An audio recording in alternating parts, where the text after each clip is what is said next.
हमें ये भी पता होना चाहिए, हमने कहा है ना हमेशा इंडिकेशन से पहले कॉन्ट्रा इंडिकेशन पता होना चाहिए कि हमें कब नहीं लेना है, कौन सी ऐसी कंडीशंस होती हैं या कौन से ऐसे लोग हैं जिनको घी का सेवन नहीं करना है।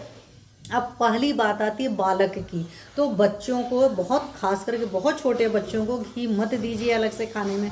उनकी रोटी में आपने घी लगा दिया चलता है, लेकिन ये कुछ लोग की आदत होती है ना कि उनकी दाल में 1 चम्मच घी डाल दिया, उनकी सब्जी में 1 चम्मच घी डाल दिया, तो ये मत करिए। क्यों नहीं करिए कि जब बच्चे बहुत छोटे होते हैं तो एक तो और भी बहुत कुछ वो भारी भारी खा रहे होते हैं, पहली बात होता है। दूसरी बात उनकी कफ की अवस्था होती है, तो ऑलरेडी उनका कफ बढ़ा रहता है, तो उसमें हम अलग से घी खिलाने की बात नहीं करते हैं। ठीक है, इस बात को ख्याल रखिए। बहुत सारे पेरेंट्स क्या करते हैं, कटोरी में घी डालकर चीनी डाल करके छोटे बच्चों को खिलाना शुरू करते हैं, और ऐसे बच्चों को जब कफज विकार ज़्यादा परेशान करते हैं तो वो सोचते हैं क्यों हो गए, क्योंकि मैंने खुद पर्सनली देखा हुआ लोगों को, सो मैं आपसे बता रही हूँ। तो प्लीज़ ये काम करिए, मत करिए। क्यों? एकदम शास्त्र क्रिस्टल क्लियर इंडिकेशन दे रहा है कि बालकों को घी नहीं देना है। तो बालक मतलब बहुत छोटा बच्चा, या आयुर्वेद की डेफिनेशन याद रख लीजिएगा, 5 साल के अंदर जो होते हैं उन बच्चों के लिए अधिकतर वर्ड यूज़ होता है बालक। तो बालकों को घी नहीं देना है।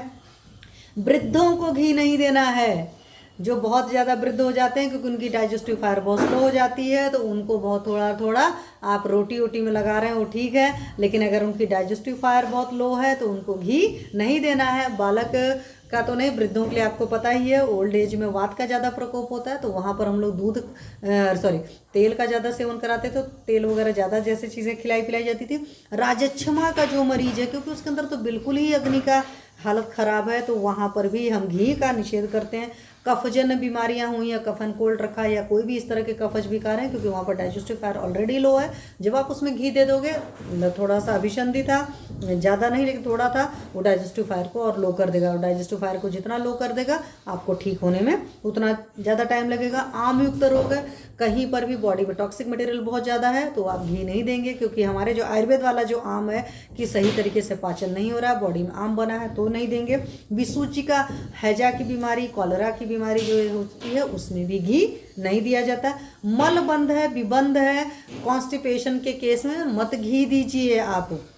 ठीक है, अब कहोगे हम लोग जब देते हैं तो हम उसमें कुछ और भी चेंजेस कराते हैं इसी तरह, और हमें लगता है कि नहीं इसका मल जो मतलब विबंध हो रहा किस वजह से हो रहा समझ करके तब कभी काल को दिया जाता है, अदरवाइज नहीं दिया जाता। क्रिस्टल क्लियर शास्त्र बता रहा है आपका।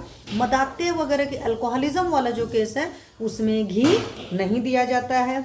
ज्वर का केस है, ज्वर में हमेशा जीर्ण ज्वर में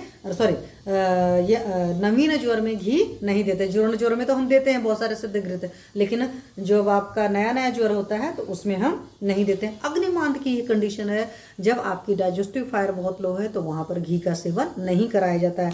तो अब मैं आपको इसी से 1-2 चीज़ें और बता